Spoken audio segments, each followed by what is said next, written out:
মোল্লাহাটে মাদক ব্যবসায়ী ছেলে ও বউয়ের বিরুদ্ধে মাকে হত্যা চেষ্টা ও লুটপাটের অভিযোগ। আল হাফিজ মোল্লাহাট, বাগেরহাট। প্রতিনিধি ছবি, চিত্র বিস্তারিত। বাগেরহাটের মোল্লাহাট উপজেলার আস্থাইল গ্রামে মাকে হত্যার চেষ্টা, বসতঘর ভাঙচুর ও লুটপাটের অভিযোগ উঠেছে এক মাদক ব্যবসায়ী ছেলে কালু কাজী ও তার স্ত্রী এসমতারার বিরুদ্ধে।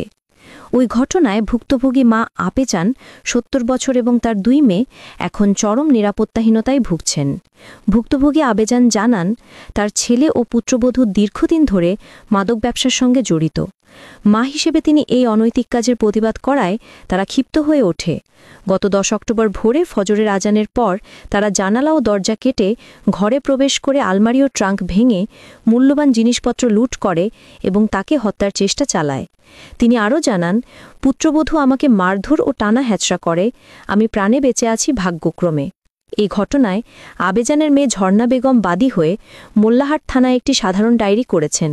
তবে এরপর থেকেই হুমকি আরও বেড়েছে বলে দাবি করেন তিনি। ঝর্ণা বলেন, আমি ঢাকায় থাকি, প্রতিদিন ভয়ে থাকি। আমার ছোট ভাই ও তার স্ত্রী শুধু মাকে নয়, আমার বোন পান্নাকেও হত্যার হুমকি দিচ্ছে। এ বিষয়ে মোল্লাহাট থানার অফিসার ইনচার্জ মোহাম্মদ ফজলুল হক বলেন, অভিযোগটি তদন্তাধীন। প্রাথমিকভাবে বিষয়টি গুরুতর মনে হয়েছে। তদন্তের সত্যতা পেলে আইনানুগ ব্যবস্থা নেওয়া হবে। স্থানীয়দের অভিযোগ, কালু কাজী ও তার স্ত্রী এসমতারা দীর্ঘদিন ধরে মাদক ব্যবসায় জড়িত এবং তাদের বিরুদ্ধে এলাকায় একাধিক অভিযোগ রয়েছে। তারা দাবি করেন, মাদক বিক্রির মাধ্যমে ওরা এলাকায় যুব সমাজকে নষ্ট করছে। প্রশাসন দ্রুত ব্যবস্থা না নিলে পরিস্থিতি আরও অবনতি ঘটবে। বর্তমানে আবেজান ও তার ২ মেয়ে প্রশাসনের কাছে নিরাপত্তা ও ন্যায় বিচারের আবেদন জানিয়েছেন। চলমান ঘটনায় এলাকায় তীব্র ক্ষোভের সৃষ্টি হয়েছে। স্থানীয়রা প্রশাসনের কাছে মাদক ব্যবসায়ীদের দ্রুত গ্রেফতার ও দৃষ্টান্তমূলক শাস্তির দাবি জানিয়েছেন।